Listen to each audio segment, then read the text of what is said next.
Paris, depuis la Révolution française, Sieyès avait découpé à la règle un département qu'il a appelé la Mayenne, avec, etc., arbitrairement.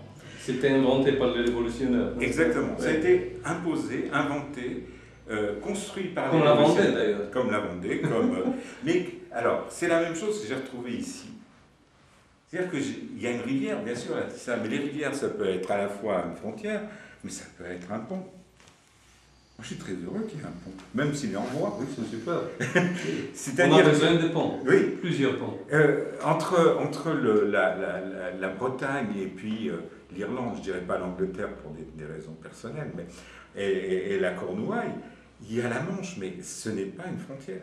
Non, c'est pas. C'est pas grand-chose, et on a démontré ça avec le. Et ce qu'on est en train de découvrir, et je pense que ça, c'est les générations qui vont venir, c'est vraiment cette notion de communauté, c'est-à-dire à la fois de ce qui est commun et de ce qui est propre. Mais ce qui est commun, contrairement au communisme ou au garde-fer, ne doit pas s'imposer au propre, c'est-à-dire doit laisser de la liberté à ce qui est propre à chacun et à chaque région, et au contraire, doit valoriser ce qui est propre à chacun et dire, bah voilà ce qu'on a en commun. Et je pense que pour moi, les organismes comme le Conseil de l'Europe sont plus positifs à l'égard de cet aspect-là que les communautés européennes. J'ai énormément de peine à m'engager dans des discours alors, politiques de la même manière, parce qu'ils partent de la notion d'État comme si c'était un fait presque révélé par Dieu.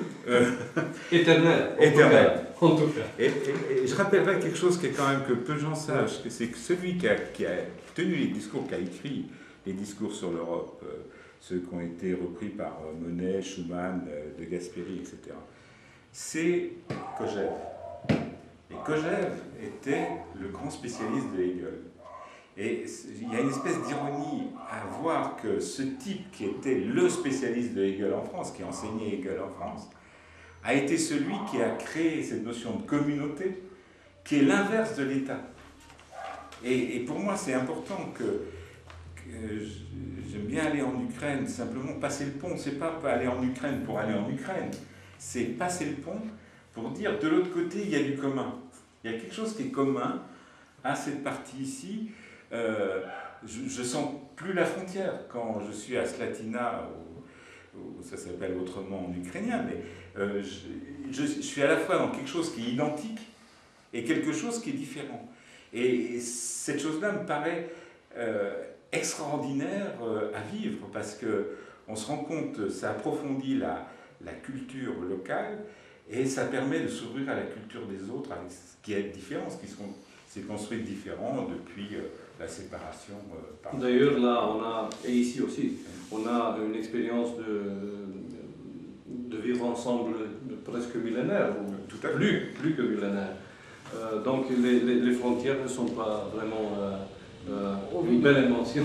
Ovidiu, vezi riscuri în aceasta, și înțelegi la ce mă refer, în această formă de regionalizare, anumite riscuri? Care formă? Da, în forma de regionalizare care ni se propune acum. Mais on ne propose rien. Il y a déjà 10 années, et nous voulons justement organiser quelque chose pour faire les fêtes après 10 années avec notre groupe dans cet automne. Il y a 10 années, on a organisé un petit groupe de réflexion intellectuelle auprès du magazine Provincia de Cluj, avec des intellectuels hongrois, juifs, romains, etc., saxons, c'est-à-dire allemands. Et le résultat, immédiatement, après que le groupe a proposé à la réflexion publique, pas même à l'État, une réorganisation possible de Roumanie. Oui, administrative bien sûr, sur la base du régionalisme et de régionalisation. On nous a traités comme traîtres, comme j'ai dit déjà. On était menacés avec des grands procès politiques et tout ça. Donc on veut reprendre un peu ce discours, faire un bilan, voir qu'est-ce qui s'est passé dans les 10 années. Il ne s'est passé presque rien, ou plutôt une recentralisation avec des milieux de la vie politique actuelle, qui n'est pas vraiment actuelle, qui est plutôt médiévale. Je suis le seigneur, j'ai mes vaisseaux, n'est-ce pas? Et ils doivent écouter ce que je dis. Donc si je nomme un gouverneur, disons, j'improvise maintenant, mais Adrien Anastase voulait faire ça, nommer des gouverneurs dans les provinces. Les préfets en France, oui. Les super-préfets. Et voilà, on a aussi les préfets, on a tous, sous-préfets, tout ça, toute cette double hiérarchie, les représentants du pouvoir et les élus. La bureaucratie étatique. C'est prolifique, c'est prolifique. Et je pense que... Mais ça donne du travail, c'est ça la justification. Ça c'est vrai, mais maintenant on coupe les salaires Ouais. à cause de cette hyper-bureaucratie qui mange toutes les ressources. Donc c'est dramatique. Si quelqu'un est bureaucrate depuis, disons, 30 ans, il peut dire j'ai servi avec tous mes efforts de l'État et qu'est-ce qu'il me fait maintenant? Il me prépare le débâcle, la fin, n'est-ce pas? Et si je reprends au niveau international, ce qui a été frappant, c'est que, je dirais, entre 70, 65 et 80, ce qu'on est en train de dire, c'était accepté, c'était positif. Et les politiques, alors pas simplement les politiques d'un pays, mais les politiques de tous les pays ont eu peur. Et ont repris la main, ont repris la discussion, ont repris le pouvoir au niveau des idées, en pensant qu'ils avaient des idées comme tout le monde, ce qui est vrai, ils ont des idées comme tout le monde, peut-être pas comme tout le monde, mais ils ont des idées, et des idées de pouvoir par-dessus le marché. Et ils ont repris ça, mais ça s'est vidé de sa substance. Ils sont au bout de leur réflexion. Et ce qui m'a frappé ces derniers temps, c'est que ces idées, c'est bien que vous fassiez quelque chose 10 ans maintenant, parce que vous allez voir, il va y avoir une réaction différente des politiques. Les politiques ne sont plus à même actuellement de faire la même critique. Moi, je vois dans mon domaine de l'éducation, quand on commençait à parler d'éducation au niveau transnational, on était des gens dangereux. Mais il y a eu Bologne, c'est peut-être pas une réussite Bologne, je suis d'accord. Mais il y a eu Bologne, il y aura Copenhague, il y aura un certain nombre de mécanismes qui font que les politiques, à leur manière, d'une manière bureaucratique, et c'est pour ça que Bologne est bureaucratique, leur manière sont en train de réorganiser l'ensemble de l'éducation à partir de leur bureaucratie.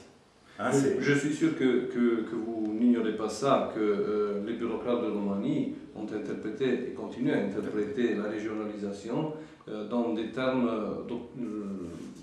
disons, économiques. Ils veulent obtenir l'argent de l'Union européenne.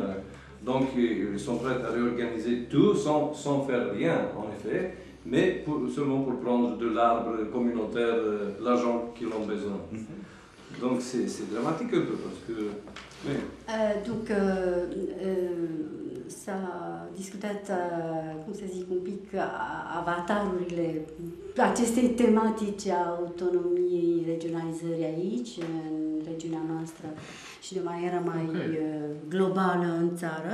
Deci e o discontinuitate, adică deși există în fond o aspirație autonomistă, din câte am înțeles din cuvintele domnului Pecican, există o discontinuitate, au fost momente când s-a discutat, când acest cuvânt a ieșit din această umbră și nu mai era un tabu, abandonat. În orice caz, una din caracteristici pe care o semnalează domnul Pecican este că autonomia este înțeleasă aici într-un sens reducționist, adică din punct de vedere economic.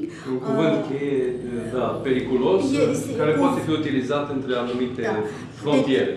Deci e un cuvânt periculos în regiunile, în contexturile, în orașele de frontieră. Periculos sau nu? Monsieur fait la demande si monsieur le professeur Pecican considère que c'est dangereux pour lui, voilà, quelle est sa position par rapport à cette... Je pense que c'est dangereux pour les imbéciles, qui n'ont pas une réflexion vraiment critique et vraiment lucide, parce que plus de liberté permet de développer plus les ressources du territoire, les ressources des individus, les héritages, tous les héritages. C'est la libre concurrence, c'est un peu peut-être un libéralisme sans rivage, mais il peut être quand même être fait travailler meilleur que cette centralisation dure qui veut seulement recruter les ressources humaines et prendre les ressources, disons, logistiques au centre. Este deci periculos pentru oportuniști, dar alminter poate fi un lucru care e o condiție aproape sine qua non pentru a utiliza resursele în modul cel mai inteligent. Bien sûr. Trecem la altă temă. Care Deja. Il vous propose de passer à un autre thème, Monsieur Petican s'en étonne et peut-être le regrette. Stai un pic să spun că, deci, regretă să abandoneze tematica de abia atinsă, dar așteaptă totuși să-ți formulezi chestiunea următoare? Da, o formulez oricum, pentru că suntem și într-un anumit timp. Da. Și cunosc că domnul Chancellor este amic, îl cunoaște pe Andrei Glusman și foarte bine opera lui Andrei Glusman. A scris o carte despre sentimentul de culpabilitate în general a Occidentului. Aș întreba și pe această cale și Ovidiu Pecican, cu acest prilej tot cunoscător, dacă consideră că ne este dator Occidentul, în general vorbind. Nu. La question suivante que vous propose Monsieur Cristifena. Și la fel, la aceeași întrebare, domnul Chancellor, dacă poate să ne răspundă. Simte că consideră că Occidentul este dator României. D'abord, il s'excuse d'abord de vous proposer de vous entraîner dans un autre sujet, mais il y a aussi un peu la limite du temps. Alors voilà, il évoque Glucksmann, il évoque aussi, je dirais, la connaissance que tu as de l'itinéraire de ce grand intellectuel, philosophe, nouveau philosophe français, enfin maintenant ancien. Il était nouveau il y a combien d'années? Voilà, il vient avec la question concernant la soi-disant culpabilité de l'Occident vis-à-vis de l'Est. Que pensez-vous tous les deux, et plus précisément de la Roumanie, comment vous vous situez par rapport à cette question?